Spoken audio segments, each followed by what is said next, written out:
Welcome to SCOTUScast, a project of the Federalist Society for Law and Public Policy Studies. Our contributors join us from around the country to bring you expert commentary on U.S. Supreme Court cases as they are argued and decisions are issued. The Federalist Society takes no position on particular legal or public policy issues. All expressions of opinion are those of the speaker.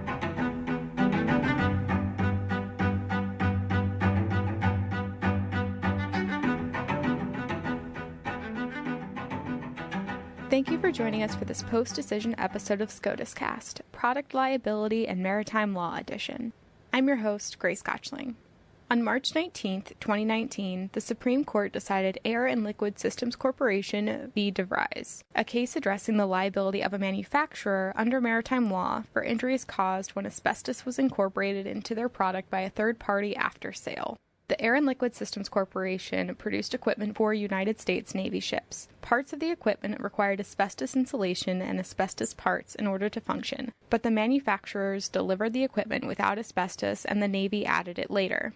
Two Navy veterans, Kenneth McAfee and John Devries, developed cancer and died after being exposed to asbestos while stationed on the ships. Their family sued manufacturer Air Liquid Systems Corporation in federal district court, alleging that it had negligently failed to warn about the dangers of asbestos in the integrated products.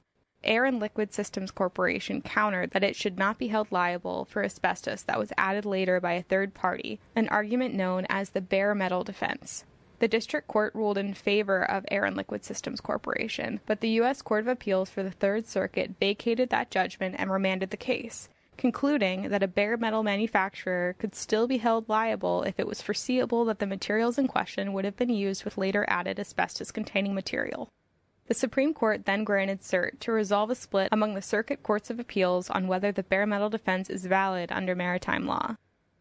The district court ruled in favor of Air Liquid Systems Corporation, but the U.S. Court of Appeals for the Third Circuit vacated that judgment and remanded the case, concluding that a bare metal manufacturer could still be held liable if it was foreseeable that the materials in question would have been used with later added asbestos-containing materials. The Supreme Court then granted cert to resolve a split among the circuit courts of appeals on whether the bare metal defense is valid under maritime law. By a vote of 6-3, the Supreme Court affirmed the judgment of the Third Circuit. Justice Kavanaugh delivered the opinion of the court, holding that, in the maritime tort context, a product manufacturer has a duty to warn when its products require incorporation of a part, the manufacturer knows or has reason to know that the integrated product is likely to be dangerous for its intended uses, and the manufacturer has no reason to believe that the product's users will realize that danger.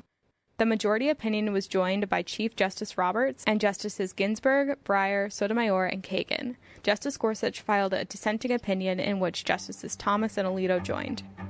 And now, to discuss the case, we have Karen R. Harnd, Executive Director of the NFIB Small Business Legal Center.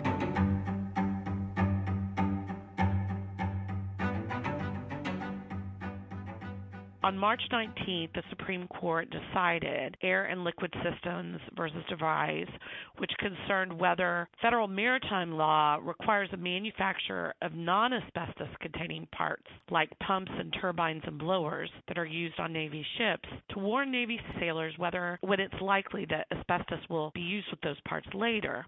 In this case, the asbestos parts were used as insulation or connected parts like gaskets. And so when the Navy sailors were working with certain parts, they could be exposed to that asbestos. So the plaintiffs were two Navy veterans and their families. The sailors eventually passed away before this litigation concluded, so that it was carried on by their wives.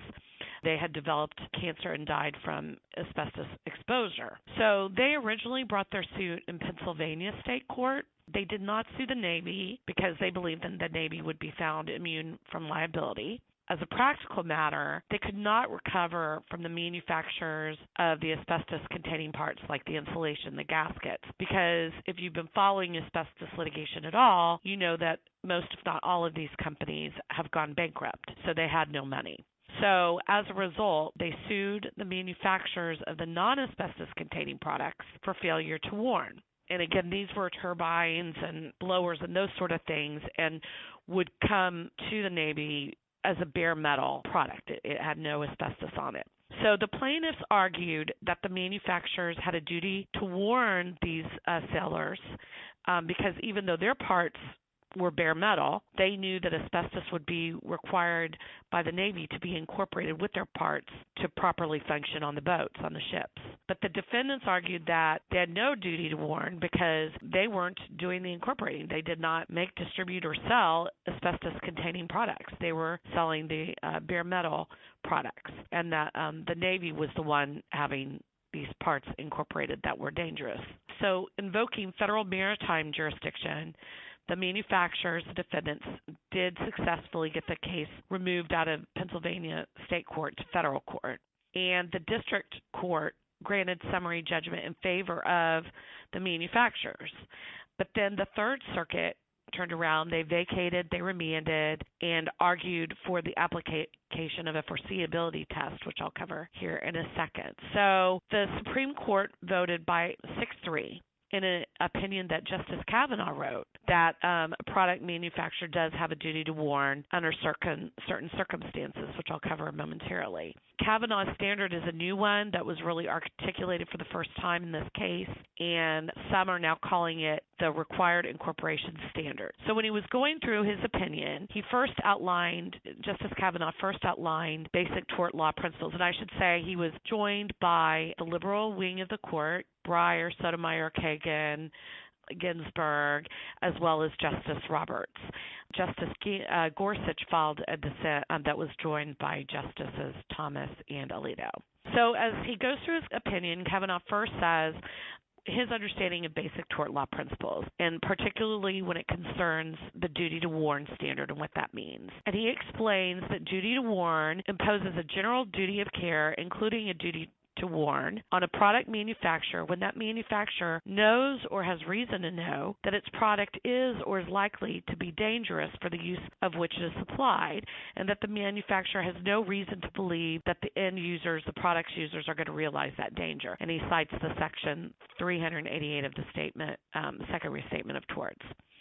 And he said that he goes on to say that federal and state courts have not agreed on how to apply this general tort law of duty to warn, the duty to warn principle. They have not agreed when you've got a situation like here where you've got a manufacturer of a product that later is going to be incorporated with a dangerous part in order for the integrated part to function as they're intended. And he then goes through the three different approaches.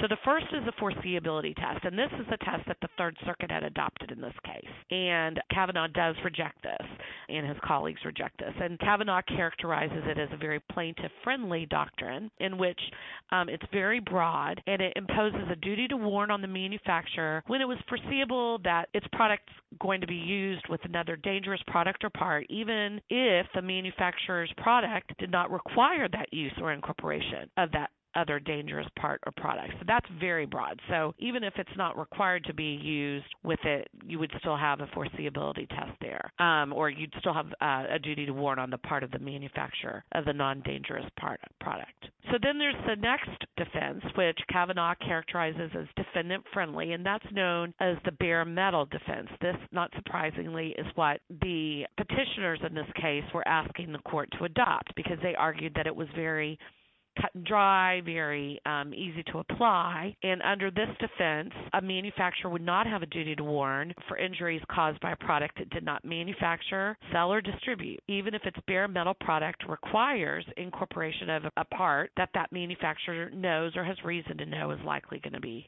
So setting those two extremes, if you will, out, Kavanaugh charged a middle ground, or so he calls it, and it's called required some are referring to it as the required incorporation standard. Who knows what the name will ultimately be, but the standard is this, that if you're a manufacturer, you're going to have a duty to warn if your product requires incorporation of a part, like these products did, that the manufacturer also knows or has reason to know that ultimate integrated product is likely to be dangerous for its intended uses, and the manufacturer has no reason to believe that the product's users will realize that danger. So it is not as bad as a foreseeability test because it is a little more cabined as far as you have to know that it's going to be in an integrated product that's going to be dangerous ultimately, and that dangerous part is going to have to be incorporated in it. So then he goes through his reasoning on why he doesn't think this new standard is going to be that burdensome for the product manufacturer and in fact makes sense for them to be the ones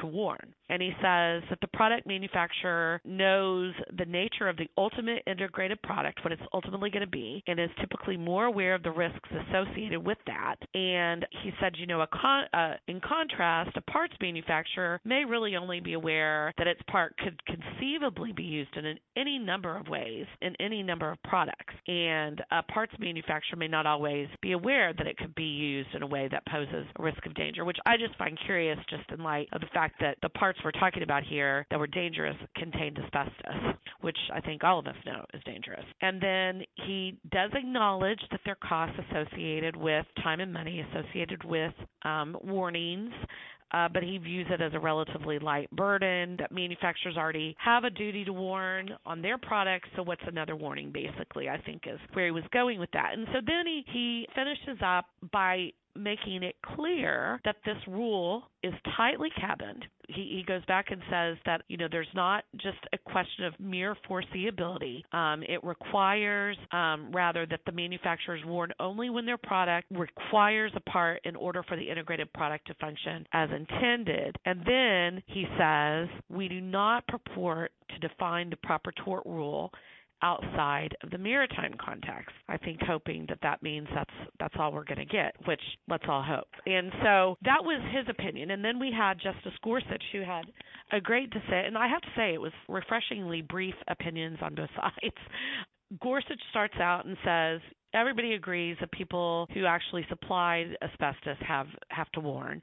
And then he says everybody agrees that the Third Circuit went too far with this broad foreseeability test. And so he was happy about that. But then he goes on to really criticize this opinion and say, the new three-part standard, although an improvement, he's concerned it suffers because it really is not grounded in common law. And he talks about his understanding of common law, and he says there's no duty to warn or instruct about another manufacturer's products, though those products might be used in connection with the manufacturer's own products. Instead, the manufacturer's duty is restricted to warnings based on the characteristics of the manufacturer's own product. And then he has some case law citing that. And he says that it's black letter law, that the supplier of a product generally must warn only about those risks associated with the product itself, not those associated with the products and systems into which it may later be integrated, and cites the Third Restatement of Torts, Product Liability, Section 5, Comment B. And so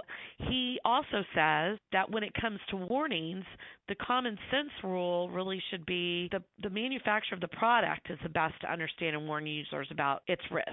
And that the language of law and economics really is incentivizing that kind of structure, so that when you're placing the duty to warn on the manufacturer, you're forcing that entity to internalize the full cost of any injuries that could result from inadequate warnings. And that we're really, in this, he's concerned that with Kavanaugh's new standard, you're diluting the incentive of the manufacturer of the dangerous product to warn about the dangers that their product will have on others.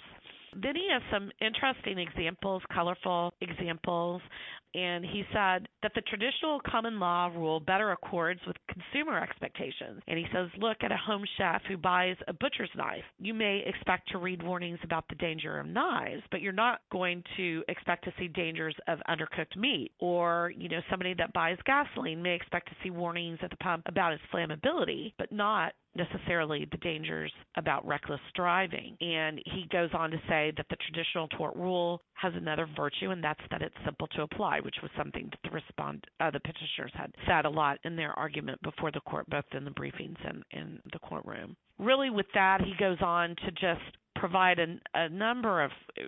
throw out a number of questions as to what it means to be an integrated product. How far does that go? Is it just these blowers working? Or are we going to go all the way to the propeller? Is it the whole ship? And, that really it's just rife for mischief, I think, is what he's trying to get at in the court.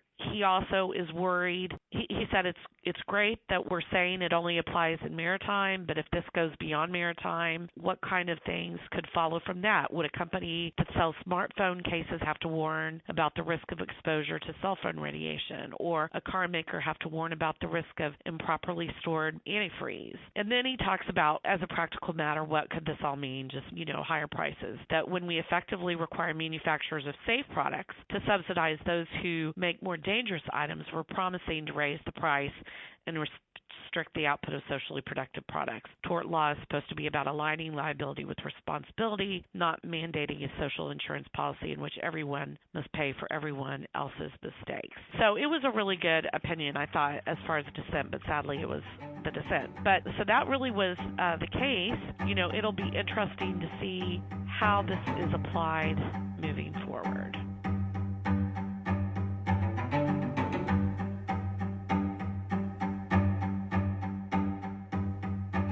Thank you for listening to this episode of SCOTUScast. SCOTUScast is a project of the Federalist Society, a not-for-profit educational organization of conservative and libertarian law students, law professors, and lawyers, founded upon the principles that the state exists to preserve freedom, that the separation of governmental powers is central to our Constitution, and that it is emphatically the province and duty of the judiciary to say what the law is, not what it should be. Don't forget to subscribe to our podcast series, including SCOTUScast and Practice Group podcasts, on iTunes or Google Play. For an archive of past podcasts, as well as audio and video of past Federalist Society events, please visit our website at fedsoc.org/multimedia. That's fedsoc.org/multimedia.